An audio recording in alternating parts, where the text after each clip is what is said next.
Good afternoon, guys. My name is Mark Kitson, as we've already discovered. I'm here to share some hard-earned lessons about the semantic layer with you guys. It's the last talk of the day. After me, there's closing remarks and then the bar, so I'll try and be as quick as I can. I am a management consultant. Is the clicker working? There we go. But I was an engineer once. This is a picture from 1998 of myself at an airfield out in rural Western Australia. Testing. I was actually testing this plane, not using Gherkin. We were using flat spins that we had to recover from before we hit the ground. But the point here is that if I had come out of university these days, I think I would have become a data engineer. It's I really feel it's a missed calling. But what I was as an engineer was someone who really loved problem solving and looking for root causes of problems. And unfortunately, over 25 years, I've kept digging and kept being that 5-year-old who keeps asking, why is it broken? Why is it broken? Why is that broken? And I ended up in data and then in the semantic layer. And that took me in 1999 to Europe and the US and various other places. I've worked for GE, for Chevron, most of the banks in London, the British government, and various other people.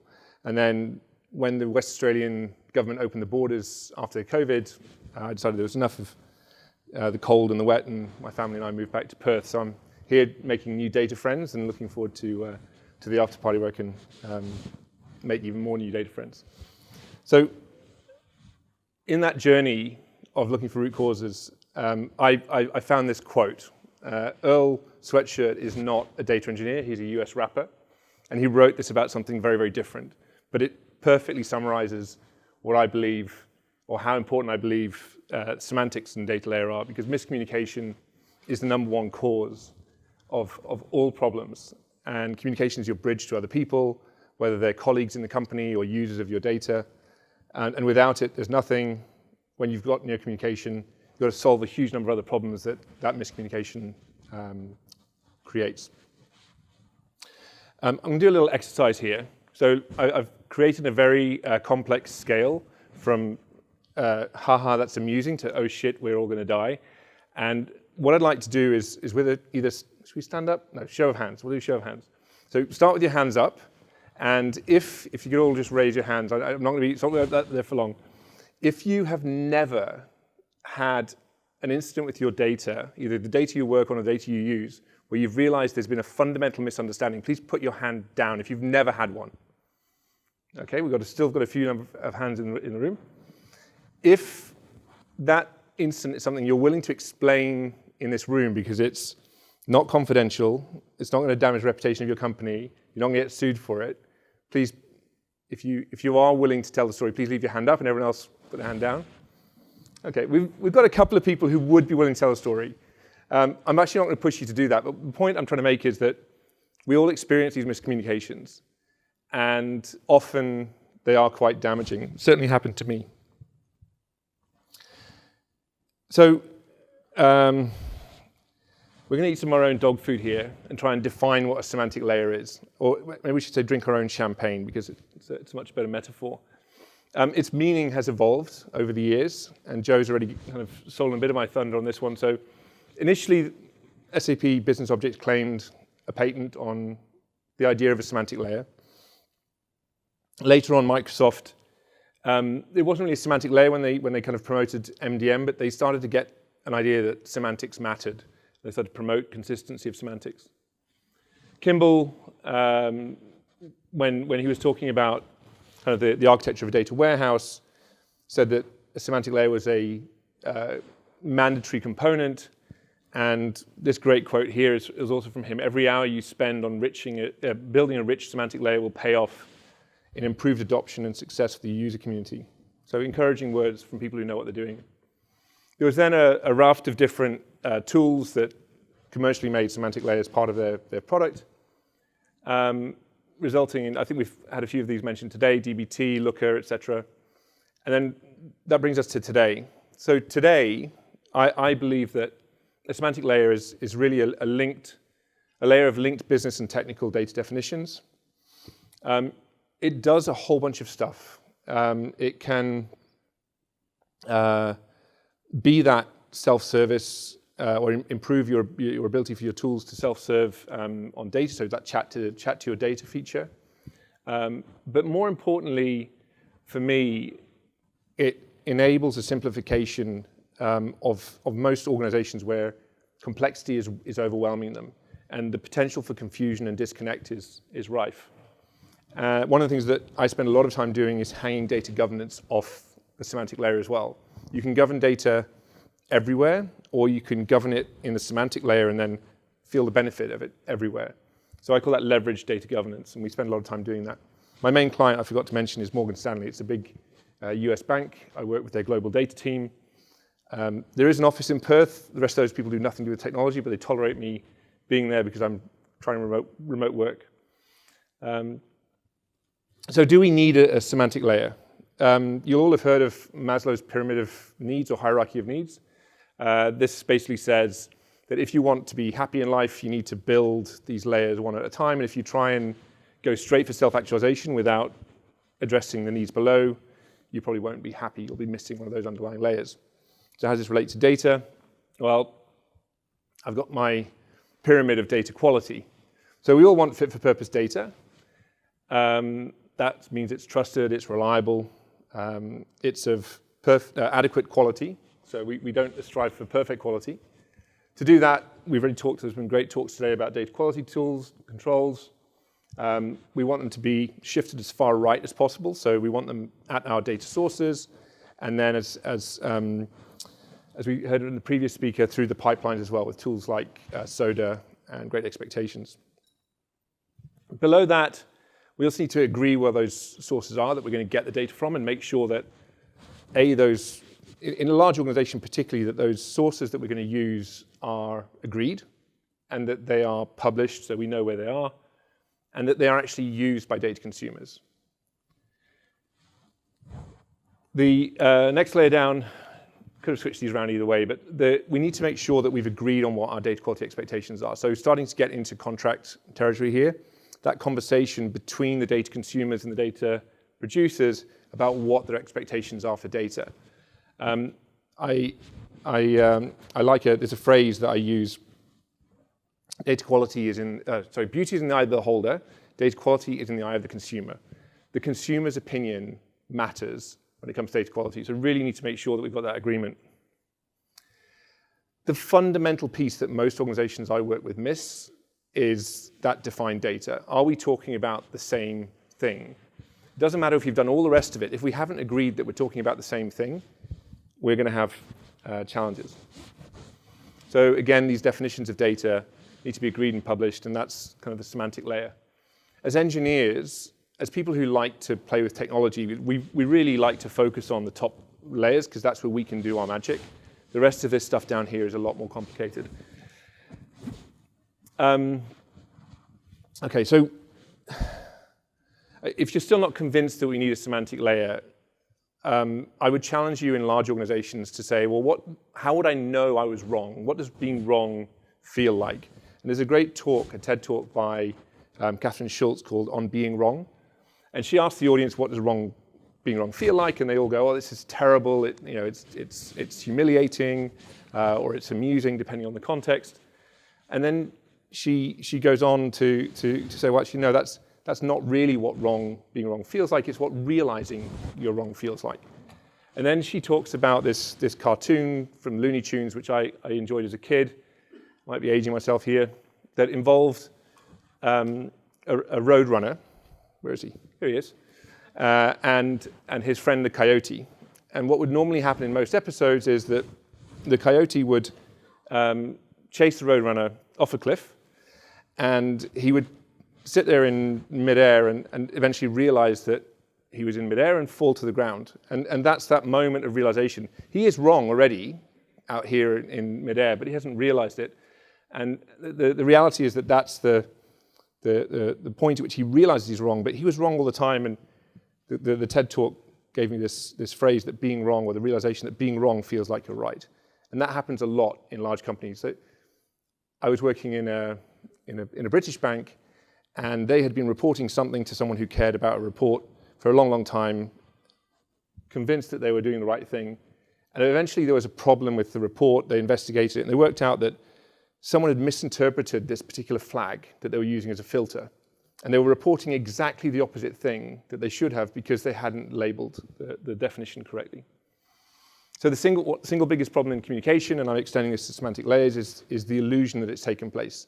If you aren't building a semantic layer, that means you assume you've got one, or someone assumes you've got one in the company, and I would challenge that. If you've got one, then write it down so everyone knows you've got one. So lesson 1, and I've got 9 of these to cover in a few minutes, is that you probably need a semantic layer. Okay, how does a semantic layer work? This is my view, a very, very complicated technical drawing. So I've got some data users or consumers on the right-hand side. They're consuming some data about flowers from a system. That system is getting its data from some other system or systems. And some data producers or data sources are ingesting that data from sensors or something complicated out in the world. Now, these two, ultimately the systems all connect, right? The pipes work, it's connected, but these two groups of people need to understand each other. And I'm not talking about the device needs to work. What we're talking about is the actual interpretation of that information in their heads needs to be consistent with the intent of the person who is sending it. So we're talking about connection in the world of kind of human understanding. So let's accept, a bit of humility for a moment, that often goes wrong. And in this picture, let's assume it has gone wrong. The examples I've given earlier, you all had your hands up. There was some misunderstanding in between the user and consumers of data. So the first thing we do is we assign a data owner. In this case, this is a particular flavor of data owner that I think is underserved in most organizations, which is a data definition owner. Find someone who's willing to own the definition of that data. Generally, people default to the producer side, but often the consumer, it depends on whether it's a consumer-dominated use case or a producer-dominated use case. The person who owns the definition may sit on either side of that spectrum. And they come up with a definition, so you think, okay, problem solved, that's simple enough. But there are other people involved in this, especially in a large organization. And unfortunately for me, I tend to work in large organizations where the problems are harder to solve. The first thing you need to do is connect the business users with the technical users that they partner with every day. And getting technical users like data engineers to actually sit down and talk about what they mean about stuff with business users is a hard thing to do. It should be easier than it is. But also, you've got another connection, which is tech audience to tech audience. So people who are responsible for the tooling on the consumer side, people who build the reporting tools, et cetera, need to connect with the technology guys who are supporting the source side as well. They don't need to necessarily connect, but they need to, again, have that consistent understanding of what the data is. And then we close the square, and we make sure that the relationship can happen on the other side. We don't need 3 different relationships. We just need the agreement or the recognition that that definition is the same one that they're all using. And eventually, you can resolve the disconnect. And this is what we're doing data element or data concept by data concept in many of the clients I work with.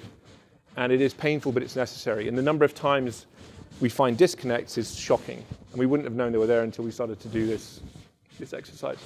So lesson 2, semantic layer enables meaningful connections and builds those bridges. I feel like I'm closing up a bunch of loops or unfinished loose ends today. So we talked about data modeling from today's panel conversation. Is a semantic layer a data model? Okay. The answer to the question is it's not, in my view. But you should definitely borrow some ideas from data modeling. So we use data domains, data concepts, and data elements as terms. Generally, that's a little bit too modeling-esque for people. If you start your semantic layer with just terms, just business terms that you want to define, that can save yourself a little bit of head scratching about whether you're dealing with a concept or an element. But it helps to organize and align and helps navigation. Primary key, foreign key relationships. It's not a data model, but if you've got, in this example, orders, the orders account, the account that made the order, and the account number, you think those are semantically the same thing, but one is playing a role in the context of an order, the other one is just an identifier of the account. And using those sort of concepts to recognize when definitions depend on each other can make it easier to maintain and organize things. And then specializations. We'll look at specializations in a second, but understanding when things are broader or narrower definitions of each other can really help. So lesson 3, a semantic layer is not a data model. It's more like a multilingual dictionary, Google Translate, these sorts of things. And legitimately, we should be linking data models to those semantic layers. So that diagram I showed with the engineers, what we do in our organizations, we let the business terms exist, and then we connect our technical metadata, our data models into that. Say this data in this data model in my application is a representation of the organization's definition of this thing. So we link them together. Okay, I told you I worked for the British government. I actually had the honor and the challenge of writing the first data strategy for the Foreign Office, which I think its official title was the Foreign and Commonwealth Office, but the Commonwealth term in the world is having a bit of a hard time at the moment. So let's pretend for a moment that they've sent me on a mission to Australia, right? I'm here on a mission to establish common language. For too long, Australia, the US, is Joe still here? The US and other former colonies have been using weird words for stuff. So I'm going to be here to we're trying to increase collaboration, efficiency, and reporting. So what we need to do is establish a common language. Obviously, the recent movie, and I'm really pleased Barbie's appeared at least once already in the presentations. I think Chad had Barbie on his slides. But we need to use the word Barbie for that. We need to protect the intellectual property of Mattel, and therefore we're not going to be able to use any of these other phrases for that. So all good with that. Because of that use of Barbie, we need to make sure that the word barbecue is used for this activity up here, and words like braai and grill in the US, we need to discourage the use of those words. And to give Australians a little bit more respect, we're going to call these crustaceans prawns, not shrimp, to clarify that one there. And then there's been some really embarrassing moments on the beaches around the world because of misunderstanding about this footwear. So we're going to call them flip-flops, not these other phrases which are inappropriate. So these are all official. I hope we're all in agreement. This decision's been made at the highest level of the governments of these countries, and it's been approved. So I'd like to make sure we're all on board with that. Any objections from anyone in the audience? No? I'm really, really impressed. So next week, we're going to do some more data definitions, and I hope you'll come along for that journey. You'll be pleased to know this is fake. This is a made-up exercise, but this is exactly what we do in big companies, right? We go into different teams, and we tell them that they've got to use the words we prefer them to use, and then we're surprised when they don't turn up to the next meeting. So lesson number 4 is tribal dialects matter, right? We need to respect them. We need to get to that common understanding.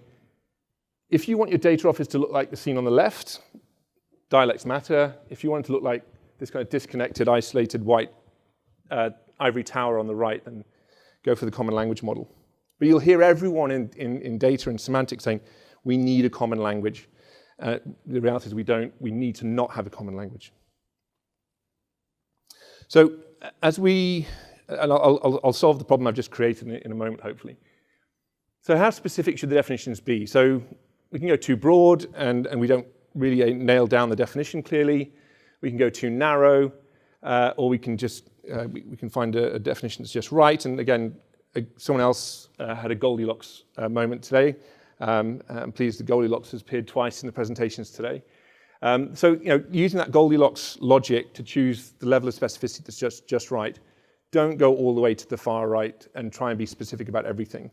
There's some great talks by I need to say a Greek guy who's specialist in semantics and knowledge graphs. I'll reference him somewhere in a LinkedIn post later.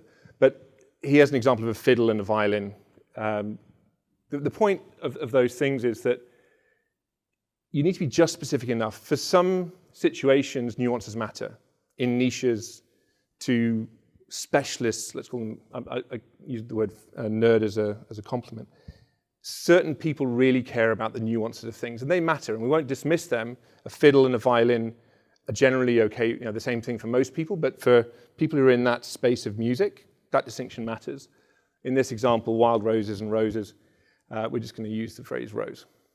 There's a Shakespearean reference in here if anyone hasn't spotted it. A rose by any other name would smell as sweet.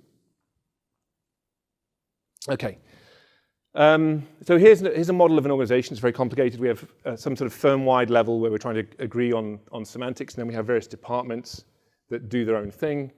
Those departments have various applications, and the systems here, we've only got 5, but in organizations I work, there's usually about 5,000 or more applications. Not all of them are equally important, but let's pretend for a second. So what we start to realize is that the more diverse our audience is that we need to agree definitions with, the harder it gets. So if we want to agree something firm-wide, we need to really invest time and money in getting those definitions to be aligned if we really care about them. And choosing which ones you care about is a science as well, or an art. Down here in the detail, we have some nuances. And what we do is we get all the different engineers who are working on this particular application, the general ledger application, to agree on the conceptual term we're going to use for something, let's say, in that particular system. We then find within the Department of Finance that there are 2 definitions that are similar. Are they the same? Are they different? Let's make that decision. The job is not to try and bash different definitions together. It's to allow distinctions to be realized. And where you can consolidate, when you can agree on something which has an agreed meaning of a sufficient definition, that's the one you lock in. And then we start to think about other departments and choose to define things firm-wide. In this example, I could say, I've got employee on one side, employee on the other side, the head of finance and the head of HR are arguing because they both think their definition of employee is right, but they are fundamentally different. Actually, it's a reality in most organizations. They both define employees differently. One is maybe a person who receives a salary. Another person is someone who has been given an offer, maybe that they're willing to accept. I don't know, but you end up in situations like that saying you've got employee in brackets finance, employee in brackets HR, so that you can distinguish which one you're using. And then when someone senior says, I want a report of how many employees we have, you have to say to them, which version of the definition do you want to use? There are other nuances where you just say, no, we only need to agree this up to the level of department because no one else cares about these things, and that's a lot easier. So lesson 6 is agree to disagree and align definitions in stages. At this point, the engineer in me is saying, run away, this seems too hard. There's a lot of wetware, which means people stuff, and no software. But the good news is that we know how to do this stuff. There's tools out there, open source standards. This particular one I'm highlighting is called SKOS, Simple Knowledge Organization System. If you don't know about it, it's easy enough to find. It's a W3C standard. It offers you mechanisms to handle synonyms and even hidden labels. So if you have common misspellings of things that you want to align, like Barbie and other things, you can say, no, we're going to have Barbie as a hidden label, but we'll have barbecue as a preferred label. And then sometimes we want to also, you can see on the example on the right, you've got Italian and English versions of labels, but you can also use what are called private use language tags within organizations to respect the different dialects that you're willing and able to maintain as an organization. You don't want to have too many of them. You don't have proliferation. You want to just tolerate enough divisional dialects so that you can allow for that alignment of understanding to happen. Apparently, what if is Australian for travel. I don't believe it, so I'm giving the what if organization a private dialect over here. And then as you get these 2 different glossaries from different departments that emerge, SKOS also offers you a mechanism to link them together. So you've got exact match, broader match. And some of these things, if you are able to have exact match, give you transitive properties across them. So you can just have a report in one language and say, show this to me in a different dialect. It's quite neat. So lesson 7 is use SKOS, use RDF, use knowledge graph technologies, semantic technologies, and you can, even though the soft skills required to go out and engage with people are difficult, as you engage with them, they'll see the technology working with them instead of against them. I think that's a positive thing. SKOS is a form of structured knowledge. Structured knowledge is a type of AI. There is another type of AI that people are talking about at the moment, called large language models. I'm a little bit in denial that it's large language models emphasize the artificial in artificial intelligence, whereas structured knowledge emphasizes the intelligence in artificial intelligence. You can see I'm a little bit biased, but I'm excited about this. So what if I just use ChatGPT as my semantic layer in my organization? We've already heard today mention of the hallucination phenomenon. So you've got hallucination risk there. You're going to ask questions of your data in natural language. You'll go through the public LLMs maybe. You've got a private LLM if you're really lucky. You let that run over your enterprise data, and then you get some data-driven answers, which may or may not be right. The problem with hallucinations is you don't know if they're right or not. And you have one chance with your data projects to build trust in your organization. Trust is like glass. Once it's broken, it will never be the same again. You will have to work doubly hard to get that trust back. So I just caution people with this. Now, Joe was offering $100 earlier for anyone who wants to build an LLM on top of their enterprise data. I'm going to claim that $100 for a friend of mine called Tony Seal in the UK. If you haven't seen Tony talk about combining LLMs with structured knowledge, it's well worth finding him on LinkedIn and seeing what he has to say. But what that does is it contains your hallucination risk to a certain degree. You're basically pushing it outside your semantic layer. The job of the LLM is to get your question to the semantic layer, and then your semantic layer then reaches into the metric layer and beyond into the data. So hopefully you get the explainability you require, and you contain the risk of hallucination. So lesson 8 is AI can help. You want LLMs linked to structured knowledge. It's a little close to dinner for this picture, but we'll go with it. So lesson 9, the semantic layer is just the meaningful part of an impact sandwich. So here you can imagine it. I've got a few, there's different models depending on your use case and your organization. Generally, I like this model where you've identified some people who care about your organization. They've got some questions they're asking, or OKRs, which is these objectives and key results structure, where they've got a particular set of metrics they're focused on for that period of time. Underpinning that is a metrics layer. Metrics layer should literally just be a set of definitions of the metrics that they want to use, and you want to try and reduce that metric set down as often as you can. But that should then reference your key business objects, key business terms in the semantic layer, and then we've got our connection through to the data sources and data, ultimately through to the data itself. So lesson 9, the semantic layer is not alone. It needs to sit in a nice sandwich. I've done these implementations a few times. I was going to do a demo here today, but I was nervous about some of the problems that we've seen with demos. So you're going to get a screenshot here. This particular one is an ontology that has a semantic layer in the middle. It's got the objectives, the key results, the metrics, the system terms, which is the sort of dialects, the system dictionaries of the different applications, ultimately down through to the columns in the database. You can see it's connected to a controlled vocabulary if you look very closely. This tool is called Metafacts. It's a tool I like to use, but there are others that are free and open source that will do similar things to this. Key features to look for is allow as many glossaries as you need to absorb that dialect problem in the company and link them together. Make sure that your semantic layer is connected to ultimately to the data and hopefully to some use cases, so you're driven from business impact. You're not just defining everything in your firm. You're defining things that matter to particular reports or questions that are required by the firm. And your user interfaces that you build on top of this should hide the complexity. So we really want to make sure. So I speak to Metafacts a lot about their product, and they're very excited about the ability to build knowledge graphs and to a certain degree, what I call hairballs, these diagrams of how complicated and interconnected everything is. The hairball needs to be hidden. Your heightened capability with structured knowledge and LLMs will absorb real-world complexity into your data model. You've now got a data model which is complex, and the actual data, the graph itself is complex.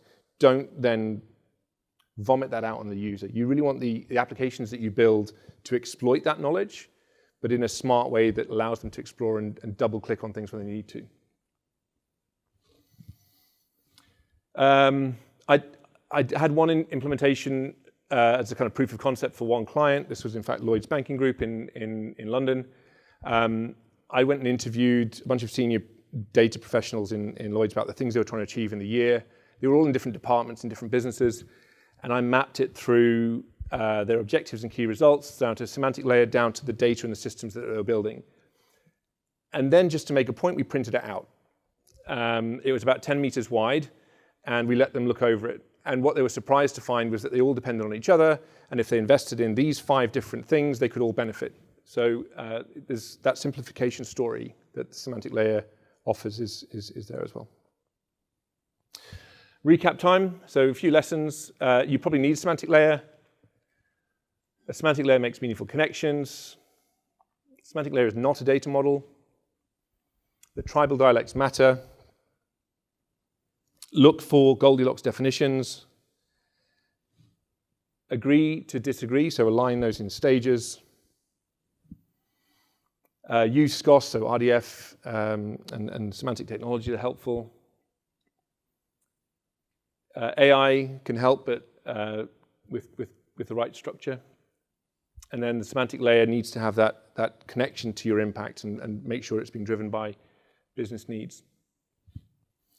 That's it. Thank you very much. Happy to take questions now and invite you to come and chat at the bar. I don't want to take too much time. Thank you, Mark.